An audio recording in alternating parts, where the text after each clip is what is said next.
इंद्र से बोले, और इंद्र क्या हालचाल तुम्हारे? इंद्र बोले बढ़िया। हाथ आगे करो जरा। इंद्र ने हाथ आगे किया। बोले लो मोहन थार खाओ। इंद्र ने मोहन थार खाई। बड़ी बढ़िया। कहाँ से लाए? बोले बढ़िया लग रही है। बोले हाँ। बोले लो पेड़ा खाओ, लो रसगुल्ला खाओ, एक कलाकंद खाओ, रबड़ी खाओ। इंद्र बोलो महाराज आनंद आ गया, कहाँ से लाए हो इतना स्वादिष्ट? बोले तुमको स्वाद तो पता होगा, थोड़ा स्वाद समझ नहीं आ रहा तुम्हारे?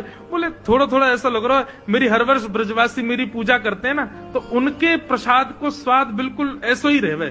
बोलो वहीं से लाए हैं। आजकल तुम्हारी पूजा बंद हो गई है ना, वहाँ गोवर्धननाथ की पूजा हो रही है। अब तुम्हारी पूजा तो बंद, तुम्हारा पत्ता साफ हो गया मस्त। इंद्र बोला क्या कह रहे हैं आप? बोले हाँ, वो नन्ना सा बालक कृष्ण है ना, उसने सबको गिरिराज जी की शरण में पहुंचा दिया। इंद्र बोले इन ब्रजवासियों की इतनी हिम्मत, मेरी पूजा छोड़ दी इन लोगों ने। इस साल भर में एक बार मेरी आराधना करते हैं, बंद कर दी। मेघमालाओं को आज्ञा कर दिया, जाओ जाकर के पूरे ब्रजमंडल पर बरस जाओ, इतना बरसना कि पूरा ब्रज डूब जाए। यहाँ सब गिरिराज जी को भोग पवा रहे थे, नाच रहे थे, गा रहे थे, इतने में गड़गड़ करके काले काले बादल आकाश में आ गए। अंधेरा हो गया महाराज, पूरे ब्रजमंडल पर अंधेरा छा गया। सांबर तक ऋतु। इंद्र ने साधारण बादलों को नहीं भेजा, जिन बादलों को प्रलय के समय पर वर्षा करने भेजते हैं उन बादलों को भेजा। सांबर तक मेघ, एक बूंद हाथी के सूंड के समान गिर रही है आकाश, और वो भी मूसला था। ब्रजवासी त्राही माम करके दौड़ने लगे। अरे लाला हम तो पहले ही मना कर रहे, इंद्र की पूजा बंद मत करो, देखो नाराज है क्यों? ठाकुर जी बोले अविश्वास प्रकट नहीं होना चाहिए, जिनकी शरण में आए हो उनसे प्रार्थना करो।